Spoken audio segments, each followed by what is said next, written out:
अरे बेवकूफ, ये क्या तूने? करा था पकड़ मार डालूंगा यहीं। साहब बैठ जा।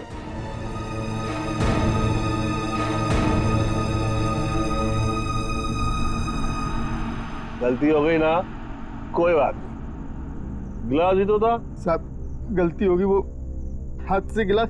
फिर वही बात, भाई कांच का टुकड़ा तेरे से ज्यादा कीमती थोड़ी ना है। सीधा आजा आजा, उठा ले भाई, किसी के लग जाएगा नहीं तो। उठा।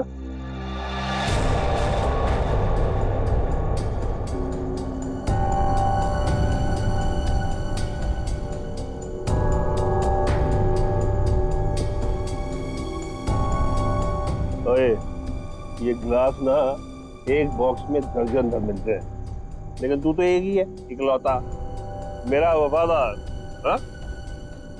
लेकिन तुझ जैसे दर्जन भर भी बेच के आओ ना, बदले में ऐसा एक भी गिलास नहीं मिलने वाला, समझा? अभी मेरी पगार में से काट। ये जो तूने किया है ना, उसके बाद तुझे पगार देने वाला कौन है? अब बड़े बड़े मुंह क्या देख रहा है? चल जाके दूसरा ड्रिंक बना के ला, चल। सुन, ग्लास संभाल कर लाना, वरना टूट गया ना तो तुझे भी बसंती कर कांच के टुकड़ों पर नचाऊंगा। हेलो हेलो, अरे कौन बोल रहा है? आपके कपड़े चेंज करवा देता हूँ। तू ठीक करा, चल चल चल चल। हेलो, और मुंह में जुबान नहीं है क्या? हेलो हेलो, अरे बोलो कुछ।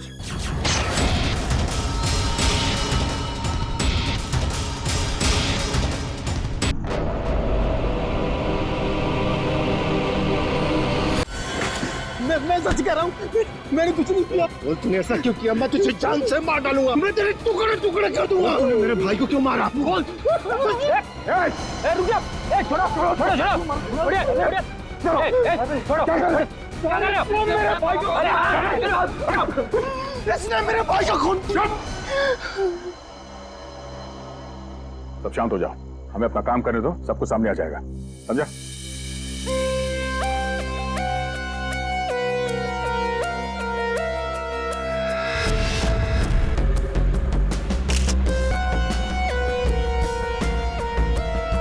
किसी धारदार चीज से गला काट दिया ऐसे, बड़ी सफाई से। और तो कहीं कुछ दिख नहीं रहा है। बेचारे को अपने आप को बचाने के लिए वक्त भी नहीं मिला होगा, गले की ऐसे नस काट दिए एक झटके में खत्म।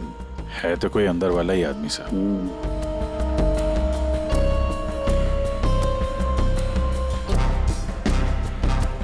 जरा बताओगे एग्जैक्टली क्या हुआ, क्या था यहाँ पर? तुम्हें ऐसे क्यों लगता है कि मोनू ने ही निर्जर को मारा होगा? क्योंकि उस वक्त छत पर इनके और मोनू के अलावा और कोई नहीं था सर। आप कहाँ थे? मैं नीचे किचन में थी, हमारी कुक के साथ। और ये दोनों तो यहीं पे थे ना, छत पे? नहीं सर, हम नीचे गए थे कमरे में। सर इसने ना मेरे कपड़े पर वाइन गिरा दिया था, तो कपड़ा बदलने के लिए मैं इसके अमन के साथ नीचे गया था। तो मतलब कुछ देर के लिए तुम लोग जब गए थे नीचे, तब किसी ने निर्जर को मारा है? अरे सर किसी ने नहीं, इसने मेरे भाई का खून किया। इसने मेरे भैया का वाइन का गिलास इसने तोड़ दिया, तो भैया ने इसे मारा, और बदले में इसने मेरे भैया का खून कर दिया। इसने ही खून किया सर। मैंने नहीं मारा साहब जी को, मैं तो दूसरा गिलास लाने के लिए गया था, तो साहब पे मेरे सामने हमला हो गया और डर के मारे मेरे हाथ से गिलास छूट गया। मैं सच कह रहा हूँ साहब, मैंने नहीं मारा। तुमने हमला होते हुए देखा था? जी साहब। सर आप इसकी बातों में बताइए, ये बकवास कर रही है। सर मैंने कहा ना सर, इसने ही खून किया सर। इस शकल से खून ही लगता है।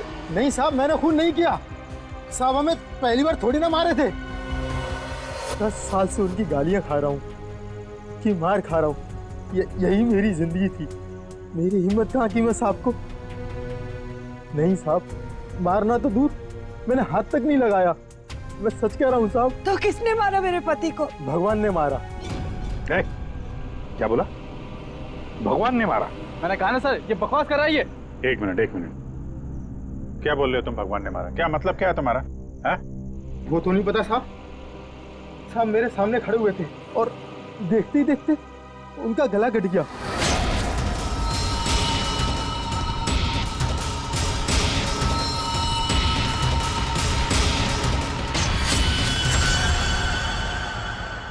साहब ना तो कोई चाकू, ना कोई खंजर, कोई हथियार भी नहीं, और कोई हथियार चलाने वाला भी नहीं साहब। कोई हथियार नहीं था? हाँ साहब, अचानक से उनका गला कट गया। ये सब भगवान ने उनके कर्मों की सजा दी है। बंद कर अपनी बकवास। अरे सर, इसने खून किया मेरे भैया का, मैं बोल रहा हूँ ना। शांत हो जाओ। सर आप इसकी बात पे विश्वास कैसे कर सकते हैं? तुमसे किसने कह दिया कि हमने इसकी बात का यकीन कर लिया? हाँ? हमें क्या करना है और क्या नहीं करना है हम अच्छी तरह से जानते हैं। आप दोनों थोड़ी देर के लिए शांत हो जाइए, समझे? सही, ये मोनू को समझ में नहीं आ रहा है, नाटक तो नहीं कर रही है? अभिजीत, अगर ये मोनू नाटक कर रहा था तो किसी और के नाम पे डाल देता खून, है ना? ये सब भगवान का चमत्कार वगैरह ये अजीबोगरीब कहानी नहीं बनाता वो। शायद गुमराह करने के लिए सर। हो सकता है इसने इस वाइन ग्लास के टुकड़े को उठाया और अपने मालिक का खून कर दिया। ये लाश के आसपास कांच के टुकड़े बिखरे हुए हैं सर, और इन पे खून भी लगा हुआ है। अभिजीत, अगर मोनू निर्जर का गला काटता तो उसके बदन पर, उसके हाथ पर कहीं तो खून के छींटे होते। कुछ भी नहीं है। देखो, और तो और निर्जर का गला देखो। से गला काटता तो सीधे ऐसे काटता, आड़ा हॉरिजॉन्टल काटता, वर्टिकल कट नहीं मारता। देखो इसके गले पर वी शेप में दो लगभग वर्टिकल कट्स हैं, और वो भी दो अलग अलग जगहों पे, एक इस तरफ है, एक इस तरफ। दो बार तो कोई गला नहीं काटेगा। फिर भी सर इस मोनू की बात पे विश्वास करना तो मुश्किल है। एक ही कर सकते हैं, बॉडी को फॉरेंसिक लैब भेज देते, साळुंखे को कहते हैं कि देखो, चेक करो अच्छी तरह से, ये जो गले पे निशान है, क्या उसमें कांच के टुकड़े हैं क्या? और यहाँ पे एक ही चीज है जिससे खून किया जा सकता है, ये कांच। कांच। अंकिता, जरा बताओ, क्या तुमने किसी को तुम्हारे घर के अंदर आते जाते देखा? नहीं सर, कोई और आता तो मुझे जरूर पता चलता। और आप दोनों पूरी टाइम वहाँ पे कमरे में ही थे क्या? जी सर। आपने इन दोनों को देखा था कमरे में जाते हुए? हाँ, और इन्होंने भी मुझे देखा। सर इसका मतलब ये है कि बाहर का कोई आदमी घर के अंदर से नहीं आया है। फिर तो घर के बाहर से आ सकते हैं, ये पाइप से। फिर एक काम करो, इन सब की स्टेटमेंट्स ले लो, इस कुक के भी, और मैच करके देखो, देखो कितना सच बोल रहे हैं ये लोग। और अंकिता, तुम बैठ जाओ। आइए चलो। निर्जर का गला काटने के लिए खूनी इसके नजदीक तो आया ही होगा, या नजदीक पहुंचा कैसे? सर शायद पाइप या एसी वेंट से चढ़कर आया हो। एक काम करो, आसपास रहने वाले लोगों से पूछताछ करो, देखो क्या उन्होंने किसी को पाइप से बिल्डिंग में चढ़ते हुए देखा है क्या? Ready sir. रेडी, काम करो, इस बिल्डिंग की सीसीटीवी फुटेज चेक करो।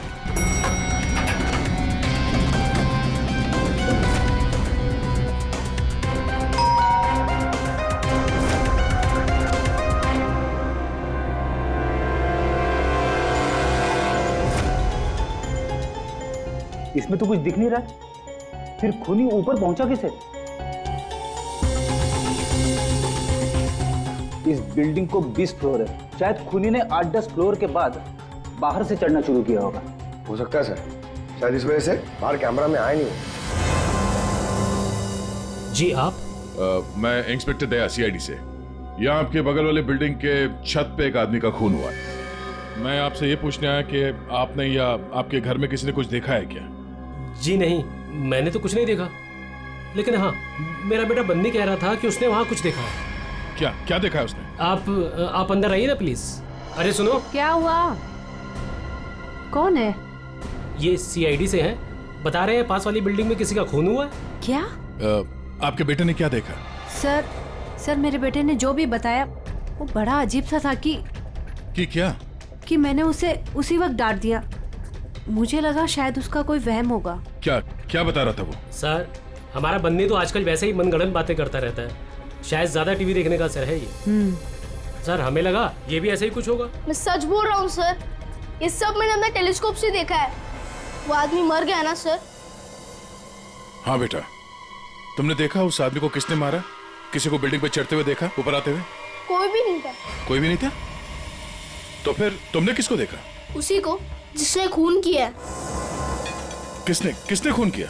एक बहुत बड़े बैट ने। बैट ने मतलब चमगादड़ ने? हाँ, ये सब मैंने अपने टेलीस्कोप से देखा है। मैं रोज रात को अपने टेलीस्कोप से स्टार्स को देखता हूँ। चलिए आपको भी दिखाता हूँ। चलो दिखो। मैंने ये सब यहाँ से देखा सर।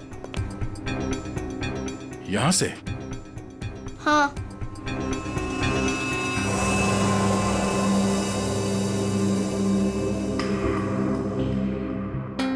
मैंने सच में देखा था अंकल।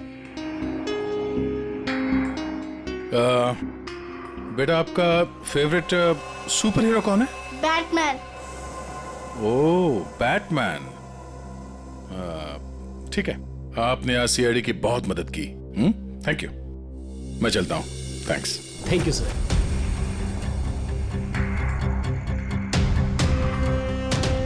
तो पूरे बिल्डिंग में पता किया, डेड एंड है। किसी ने भी किसी को बिल्डिंग में चढ़ते देखा नहीं सर। सीसीटीवी फुटेज भी चेक किया सर, कोई नहीं दिखाई दे रहा है।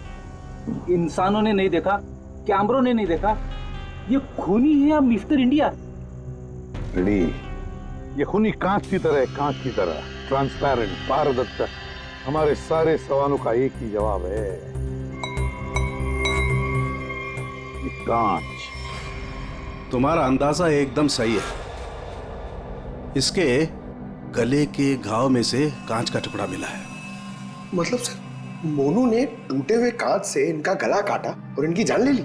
हाँ लगता तो वैसे, मगर पता नहीं क्यों मेरा मन कहता है कि जो दिखता है ये केस वैसा नहीं है। बिल्कुल तुम्हारी बातों की तरह से। हाँ नहीं, मेरा कहने का मतलब ये था कि वाइन ग्लास के कांच के टुकड़े को और उसके घाव में से जो कांच का टुकड़ा मिला उसको, दोनों को मैंने अच्छी तरह से टेस्ट किया।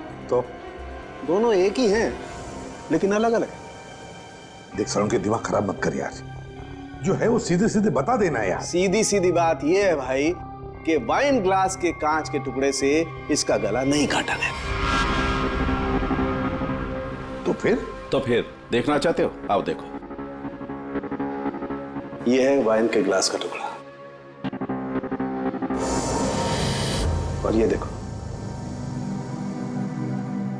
ये है वो कांच जो इसके गले के घाव में से मिला है। दोनों की कंपोजिशंस अलग अलग है, ठीक है? वाइन का ग्लास बहुत ही महंगे क्रिस्टल से बना हुआ है और इसके गले में से जो कांच का टुकड़ा मिला है वो बहुत ही साधारण सा, बहुत सस्ता सा, घरेलू काम में इस्तेमाल किया जाने वाला कांच है। वाइन ग्लास के कांच से खून नहीं हुआ है, इसका मतलब है कि मोनू ने खून नहीं किया। लेकिन हमें वहां पे तो दूसरा कोई कांच का टुकड़ा मिला ही नहीं। यार सड़न के, अगर वाइन ग्लास के कांच से नहीं गला काटा है तो फिर कौन से ग्लास से काटा है? एक और बात, ये जो कांच का टुकड़ा इसके गले में से मिला है, उस कांच के टुकड़े पर काले रंग की डाई और गोंद मिला है, गम। काले रंग की डाई? कौन? जिसने खून किया वो वहां नहीं था, जिस कांच से खून किया वो भी वहां नहीं था। अब मैं यहां हूं कि मैं भी नहीं हूं। काले रंग की डाई और गोंद, ऐसा कौन सा कांच होता है? किससे काटा होगा? और उसी कांच से काटा तो क्यों काटा?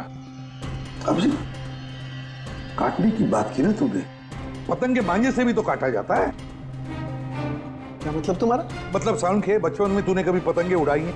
नहीं, मैं बहुत स्टूडियस बच्चा था। तेरी की यार, हम सब ने पतंगे उड़ाई है और पतंगे काटी भी है दूसरों की, मांझे से, पतंग के मांझे से। उसके ऊपर कांच का चूरा और गोंद लगाई जाती है मांझा बनाने के लिए। लेकिन पतंग के मांझे का कांच इसके गले में कैसे पहुंचा होगा? सर वो बच्चा बनी, वो कह रहा था कि उसने टेलीस्कोप में एक बड़े से बैट को इस आदमी को मारते हुए देखा था। बैट को? चमगादड़? हाँ सर, वो बैट जैसा कुछ हो सकता है, कुछ और हो।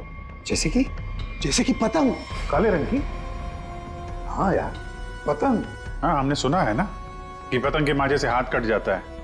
हाथ कट सकता है तो फिर गला क्यों नहीं कट सकता? मतलब किसी ने पतंग उड़ा के इस निर्जर का खून किया है? दया, मांझे से ही क्यों यार? अगर सामने वाली बिल्डिंग में खड़े रहकर गोली भी चलाता तो भी मर जाता है। मांझे से ही क्यों? पतंग के मांझे से ही क्यों? फिर है कौन ये पतंगबाज जिसने ये किया है? अभिजीत, ये निर्जर जब मौत हुई तब यहां खड़ा था, है ना? लगभग हाइट इतनी है। पंकज, जरा आओ तो। और सर, फिर उसके गले पे 2 निशान पड़े, ऐसे। और अगर खूनी पतंग उड़ा रहा था तो फिर यहीं कहीं खड़ा होगा, उस तरफ। लेकिन सर ये मांझा एकदम सीधे तो नहीं रहता, हवा में हिलता रहता है। तो इसीलिए तो ये हम तय नहीं कर सकते कि खूनी कहाँ खड़ा होगा, किस तरफ खड़ा होगा। हवा का भी पता नहीं रहता ना सर, कभी इस तरफ बहती है तो कभी उस तरफ बहती है। वो कहते हैं ना सर कि रुख हवा का हो जिधर का उधर के हम है। और जिधर हवा का रुख पतंग का भी वही है। भाई पतंग उधर से ही उड़ेगी ना जिधर से हवा चल रही है। सर, कल रात हवा किस तरफ चल रही थी? अभी पता लगाते हैं। हेलो हेलो, हाँ, मौसम विभाग जी। हमें सीआईडी से एसीपी प्रद्युमन बोल रहा हूँ। हाँ सर, बोलिए। अगर एक इंफॉर्मेशन चाहिए, कल रात 1 बजे हवा किस डायरेक्शन में चल रही थी, किस दिशा में चल रही थी हवा? सर, कल रात 1 बजे हवा साउथ ईस्ट की तरफ चल रही थी sir. Okay, thank you. South east की तरफ से हवा चल रही थी। अगर हवा साउथ से आ रही थी तो खूनी भी साउथ में ही होगा, पतंग यहाँ पर थी और इस वक्त भी हवा साउथ से ही आ रही है। साउथ मतलब यही बिल्डिंग है, 1 2 3। ये निर्जर के गले पर जो मांझे के निशान है, घाव के निशान है, वो काफी वर्टिकल है, यूं ऐसे है। तो इसका एक ही मतलब हो सकता है कि मांझा नीचे से ऊपर की तरफ आया था। सर, मतलब पतंग जिस बिल्डिंग से चगा रहे थे वो इस बिल्डिंग से छोटी थी हाइट में? हाँ पंकज, एग्जैक्टली। छोटी बिल्डिंग तो ये है सर, ये 1 और वो 2 और वो 3। साउथ ईस्ट तो सर वो बिल्डिंग वन विहार। खूनी उसी बिल्डिंग में खड़ा होगा, वन विहार में। लेकिन सर कंफर्म कैसे करेंगे? पतंग उड़ा के करेंगे। पतंग उड़ा के? हाँ अभिजीत। अच्छा एक बात बताओ, तुम में से किस किस को पतंग उड़ाना आता? सर मैं बहुत अच्छी उड़ाता था। सर, पतंग उड़ा ले। अच्छा, लेकिन इस बार नहीं। इस बार पतंग मैं उड़ाऊंगा, क्योंकि हर बार तुम लोग मजे लूटते हो हर बात में। मतलब सर, आप पतंग उड़ा के पंकज को मारने की कोशिश करेंगे? ये क्या बोल रहे सर आप? डरते हो पंकज? तुम एक सीआईडी ऑफिसर हो, मरने से डरते हो? सीआईडी ऑफिसर वो होता है जो देश के लिए, लोगों के लिए अपनी जान निछावर करता है। चाहे पतंग से गला काट के ही क्यों नहीं। क्या बोल रहे हो सर? चढ़ जा सूली पे चढ़ जा सर। होता है कभी कभी। प्लीज चढ़िए। चलो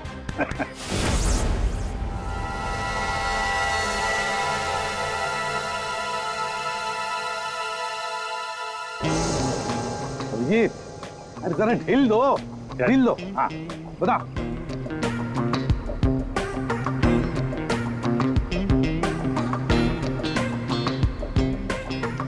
वाह सर वाह। अभिजीत जैसा पूरा ढील देना। या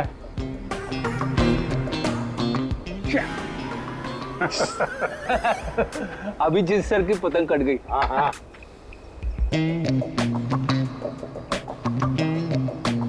अरे यार, अरे वाह सर वाह। आप पतंग को ना एक बार उस पुतले तक लेके जाइए, हमारा शक यकीन में बदल जाएगा।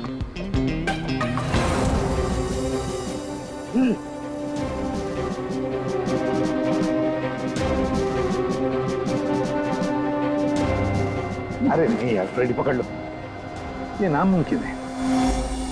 कितनी सारी चीजों का ध्यान रखना पड़ता है, हवा की दिशा, फिर वो एंगल, हाइट। सर अगर आपसे नहीं हुआ तो मुझे नहीं लगता ये पॉसिबल है। मगर सर शाहरुख साहब तो श्योर थे, गर्दन मंजे से ही कटी है। सर, हो सकता है मांझा ही हो, पतंग हो ही ना। इस निर्जर के केस को किसी और तरीके से सुलझाना पड़ेगा। कोई और तरीका? हाँ, निर्जर की मौत से किसको सबसे ज्यादा फायदा हो सकता है उसे ढूंढना पड़ेगा। सर, अगर आपकी परमिशन हो तो ये सब प्लान चेंज करने से पहले मैं किसी के आदमी से बात करना चाहता हूँ। किससे? नाम तो नहीं मालूम, ढूंढना पड़ेगा सर उसे।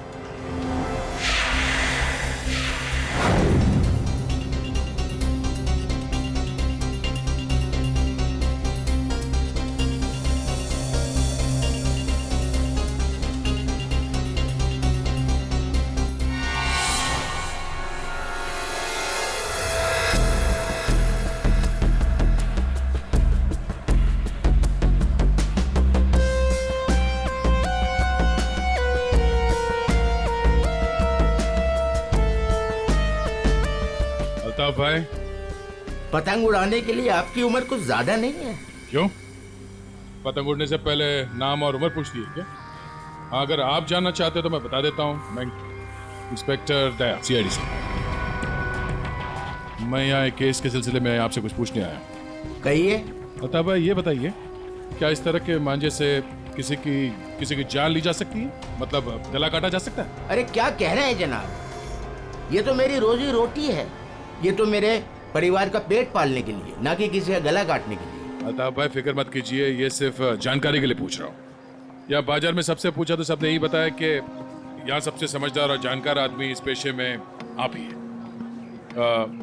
मेरे सवाल का जवाब देंगे आप? सुना तो कई बार है जनाब, और अखबार में भी पढ़ा है कि मांझे से लोगों का हाथ कट जाता है। तो क्या मांझा इतना तेज हो सकता है कि कोई उससे किसी की जान ले ले? जनाब, पिछले कई सालों में बहुत से कानून आए हैं जो मांझा एक हद से ज्यादा तेज नहीं बना सकते। अब इसी को देख लीजिए, आजकल ऐसे मांझे बनते हैं रुई के, कांच के नहीं, और सस्ते से सस्ता है और उड़ाने में भी उतना ही मजा आता है। अल्ताफ भाई, कोई तो होगा जो इतनी तेज मांझा बनाता है, कांच वाला, और लोग खरीदते भी होंगे। चोरी छुपे तो यहाँ हर किस्म के काम होते हैं। मुझे नहीं लगता जनाब कि मांझा बनाने वाले किसी एक का काम है, और अगर बनाना भी पड़ता होगा तो कांच का मसाला उसको खुद ही बनाना पड़ता है और खुद ही उसको लगाना पड़ता है। ये बड़े जोखिम का काम है, इसमें उंगलियां भी कट सकती हैं। आज से 30 साल पहले हमारे गांव में वो तेज मांझा बनता था, लेकिन आजकल बच्चों के पास ना तो टाइम है ना हुनर है। हाँ, आजकल के बच्चों में तो नहीं है। हो सकता है ये खूनी आप ही की पीढ़ी का हो। अच्छा, इस तरह का मांझा बनाने में कौन सा कांच इस्तेमाल होता है? किसी भी तरह का चल जाता है। अब जैसे ये है, ये सस्ते में सस्ता है, और ये बल्ब के टुकड़े से भी बनता है। चाहे आप ट्यूब लाइट उसमें लगा दीजिए तोड़ के। तो कांच के जरिए पता लगाना मुश्किल है। अच्छा अल्ताफ भाई, अगर आपको ये काम करना होता तो आप कैसे करते? दुनिया में चंद ही लोग होंगे जिनके हाथों में ये हुनर है। हम जानते हैं अल्ताफ भाई, इसीलिए तो मैं आपके दरवाजे पे आए। बड़ी मेहनत का काम है साहब। पतंग किस जगह पर उड़ाना है, किस ऊंचाई पर, हवा का रुख, रफ्तार, सब सही हो तभी निशाना सही लग सकता है। शुक्रिया अल्ताफ भाई, शुक्रिया।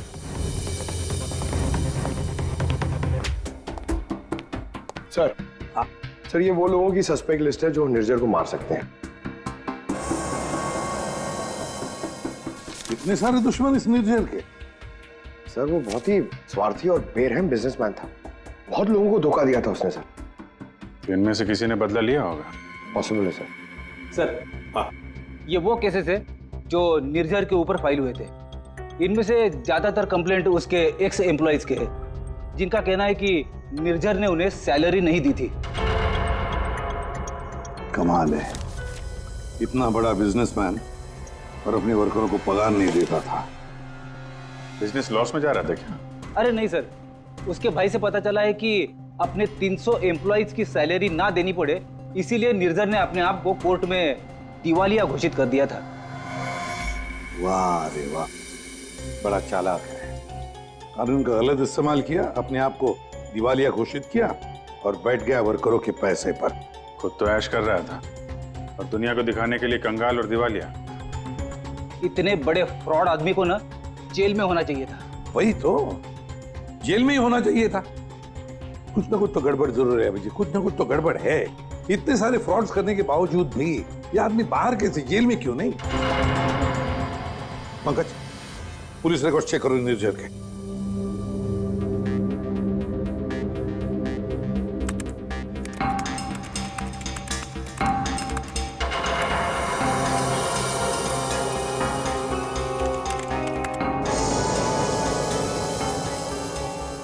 सर, पुलिस रिकॉर्ड तो है। क्या? 5 साल पहले निर्जर कस्टडी में लिया गया था सर। ये मगर सर सिर्फ 1 घंटे के लिए। क्या? सिर्फ 1 घंटे के लिए? कमाल है सर, 1 घंटे के लिए कौन जेल में जाएगा? इतना बड़ा फ्रॉड किया और सिर्फ 1 घंटे के लिए? ओ, सर ये फ्रॉड के लिए तो अंदर गया ही नहीं था, हिट एंड रन केस के लिए गया था। किसको उड़ाया इसने? ज्यादा डिटेल्स तो दिख नहीं रही इसमें। अरेस्टिंग ऑफिसर कौन है देखो? Inspector Rane, Versova police station. कैसे हैं राणे साहब? हाँ ठीक है, बोलिए। जरा ये फोटो देखो राणे, इसका नाम निर्जर है और 5 साल पहले आपने किसी केस में अरेस्ट किया था इसे। हाँ याद है मुझे, इसे तो हमने हिट एंड रन केस में पकड़ा था। एक्सीडेंट? किसका एक्सीडेंट हुआ था? एक बच्चे का एक्सीडेंट हुआ था, मगर बाद में पता चला कि गलती बच्चे की थी। बच्चे की गलती? कैसे? बच्चे भागते हुए अचानक रोड पे आ गया और इस कार से टकरा गया। अच्छा, अचानक भागते हुए आया। क्या क्या हुआ, क्या था? कोई इसको दौड़ा रहा था या वो किसी का पीछा कर रहा था? सर पतंग के पीछे। पतंग? हाँ सर, वो ऊपर देख के भाग रहा था पतंग पकड़ने के लिए, उसे पता ही नहीं चला कि कब वो रोड पे आ गया। वैसे बड़ी अच्छी याददाश्त है आपकी, इतने सालों के बाद भी आपको निर्जर केस के बारे में सब कुछ याद है। सर ऐसे बेरहम इंसान को कौन भूल सकता है? बेरहम? क्यों? माना एक्सीडेंट में उनकी गलती नहीं थी, कम से कम देखना तो चाहिए था ना कि बच्चे का क्या हाल हो गया। उसको बच्चे से ज्यादा इम्पोर्टेंट था टाइम पे मीटिंग में पहुंचना। उस बच्चे का बाप अभी भी याद है मुझे। क्यों, कुछ किया था क्या उसने? कुछ नहीं। कुछ नहीं मतलब? सर कुछ नहीं किया, इसीलिए तो याद है। ना कुछ कहा ना कुछ सुना। जब उसे पता चला कि निर्जर को छोड़ना पड़ रहा है तो पुलिस स्टेशन के बड़ा ऐसे खड़ा रहा जैसे सांप सूंघ गया हो, या कोई फर्क नहीं पड़ा हो, फिर वो चला गया। उसका फोटो तो होगा ना आपके पास? सर वो ओपन एंड शट केस था, एक्सीडेंट साबित होने के बाद कोई इन्वेस्टिगेशन करने की जरूरत ही नहीं पड़ी। अच्छा, नाम वाम तो लिखा होगा ना उसका कहीं? हाँ सर, 1 मिनट। कदम वो निर्जर केस की फाइल देना।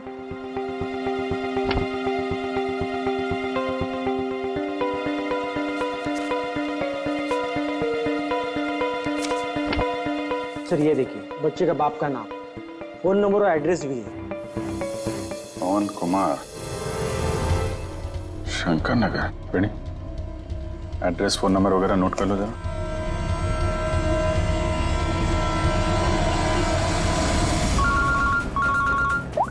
हाँ अभिजीत, तो वो निर्जर के हिट एंड रन केस से एक लीड मिला है। एक्सीलेंट। एक बच्चे की मौत हुई थी, उसके पिता का नाम और एड्रेस मिला है सर। बस फिर अभिजीत, उसके माता पिता से जाकर मिलो, अच्छी तरह से पूछताछ करो। Yes sir, okay sir. Ready? Sir तुम जरा राणे साहब के साथ मिलके उस पवन कुमार का स्केच बनवा लो, तब तक मैं उसके घर जाके देखता हूँ। क्या हुआ साहब? आज सुबह पतंग उड़ा के गए, फिर पूछताछ भी की, अब क्या हो गया? ये आप लोग इतने ही हो? यहाँ पे तो 5 गार्ड्स लिखे हैं, ये 5वां कहाँ है? हाँ साहब, शंकर आया था कुछ महीने पहले नौकरी पे, फिर अचानक साहब आज सुबह नौकरी छोड़ के चला गया। नौकरी छोड़ के चला गया, क्यों? पता नहीं साहब, वो गांव से उसके लिए कोई बुरी खबर आई थी तो बिना बोले साहब चला गया सब। अच्छा, कल रात जब खून हुआ तो शंकर तो था, उसके बाद घर गया है। ओहो, अच्छा इस शंकर का फोटोग्राफ है या एड्रेस वगैरह तो होगा ना आपके रिकॉर्ड्स में? फोटो तो नहीं है साहब, लेकिन हाँ एड्रेस लिखा हुआ है साहब, ये देखिए।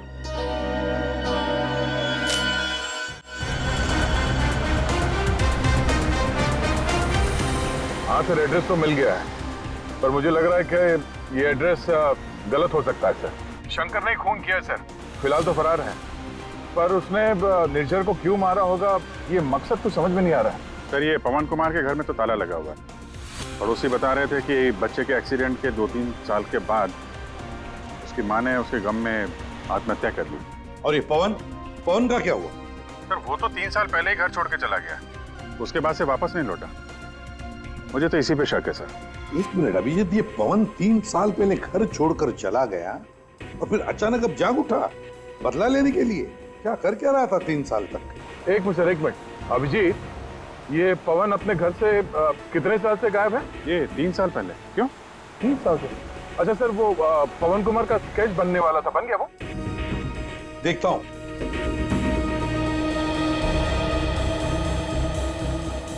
नारायणी, कितनी देर लगेगी? बस अभी हो जाएगा। गुड। दया, थोड़ा टाइम लगेगा। क्यों पूछ रहे हो? कुछ नहीं सर, सब समझ में आ गया। ये केस अब एकदम कांच की तरह साफ है सर। कांच की तरह साफ हो गया मतलब? क्या कहना क्या चाहते हैं? सर मैं कुछ काम करना भूल गया हूँ सर, मैं थोड़ी देर में पहुंचता हूँ सर ब्यूरो। ठीक है, जल्दी आ जाओ।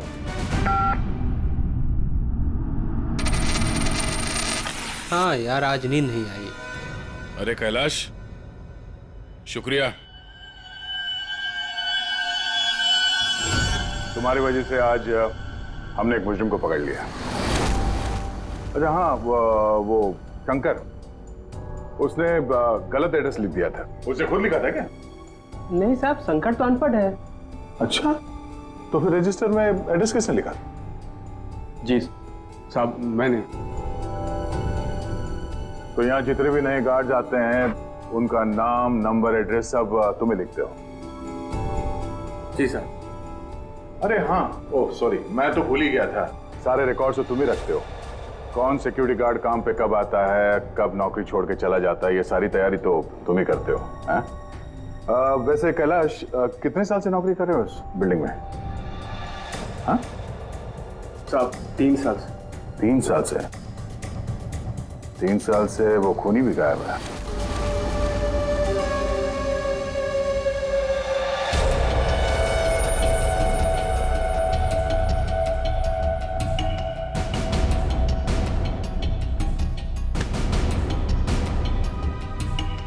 निर्जर के खून के इल्जाम में मैं तुम्हें गिरफ्तार करता हूं, पवन कुमार।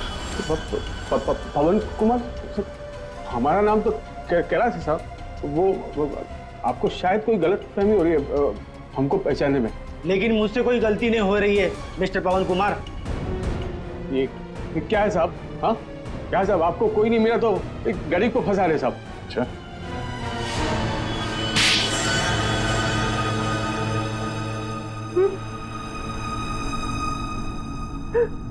हाँ सर, मैंने मारा निर्जर को। उसने मेरे बच्चे की जान ली सर। मेरे संजीत को अपनी गाड़ी के नीचे कुचल दिया। मेरी पत्नी संजीत की मौत का गम बर्दाश्त नहीं कर पाए, खुदकुशी कर ली। निर्जर ने सिर्फ मेरे बेटे को नहीं मारा साहब, ये 2 खून किए। उसे जिंदा रहने का कोई हक नहीं है साहब। ऐसे बेरहम नीच आदमी का मर जाना ही अच्छा था।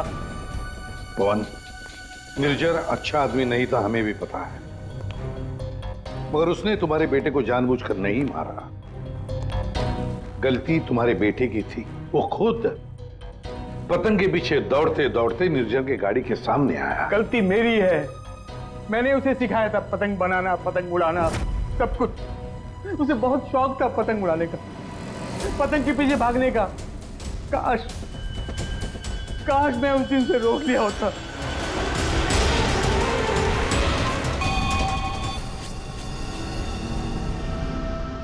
देखो, हम तुम्हारा दर्द समझ सकते हैं, लेकिन तुम्हें यह भी समझना चाहिए कि वो एक एक्सीडेंट था, लेकिन एक्सीडेंट के बाद वो मेरे बच्चे को बचा सकता था ना। क्या मतलब? जब पुलिस ने उसको रिहा किया तो आप बच्चे को अस्पताल तो लेके जा सकते थे ना। बच्चे की हालत देखी थी आपने, कौन सा लत था वो? अगर मेरी गाड़ी की सीटें खराब हो जाती तो कौन जिम्मेदार होता? मैंने कसम खा ली थी साहब, जिस तरह एक पतंग ने मेरी संचित की जान ली, निर्जर की मौत भी पतंग से ही होगी साहब, पतंग से ही होगी। और इसीलिए तुमने 1 विहार बिल्डिंग में नौकरी शुरू कर दी, ताकि तुम अपना बदला आसानी से पूरा कर सको। पिछले कुछ सालों में वन विहार में जितनी भी चोरियां हुआ करती थी वो सब मैंने ही करवाई थी, ताकि किसी को भी छत पे जाने की अनुमति ना मिले। फिर रोज पतंग उड़ाने की प्रैक्टिस करने लगा। निर्जर पर ध्यान रखने लगा कि छत पे कब जाता है, कितनी देर रहता है। मुझे पता था कि कौन से कोने में उसका मोबाइल का नेटवर्क का टावर मिलता है। वो हमेशा बात करने वहीं आता था साहब, और मैंने सोच लिया था उसे वहीं मारूंगा। और उसे मारने के लिए मैंने मांझा बनाना शुरू कर दिया। काली पतंग बनाई, मैं तैयार था साहब, बस हवा का रुख और तेजी का इंतजार था मुझे। और एक दिन भगवान ने मेरी सुन ली, सब कुछ सही था। मैंने निर्जर के मोबाइल पे फोन किया, पतंग उड़ाई और उसका गला काट दिया। जिस मांझे से तुम अपनी जिंदगी का इंसाफ करना चाहते थे, उसी मांझे ने तुम्हारी जिंदगी की रेखा बदल दी। तुम्हें कड़ी से कड़ी सजा होगी। हाय बनी, ये आपके लिए। ये किस लिए? केस सॉल्व करने में आपने हमारी मदद की है, इसलिए हमारी तरफ से ये थैंक यू गिफ्ट। लेकिन जब तुम पतंग उड़ाओगे जरा संभाल के, तो तुम्हारी मम्मी या पापा साथ में हो तभी उड़ाना, अकेले नहीं। जैसे तुम टेलीस्कोप से स्टार्स देखते हो ना, वैसे ही जब तुम ये पतंग उड़ाओगे मैं इसे देखूंगा। प्रॉमिस? पक्का वाला प्रॉमिस।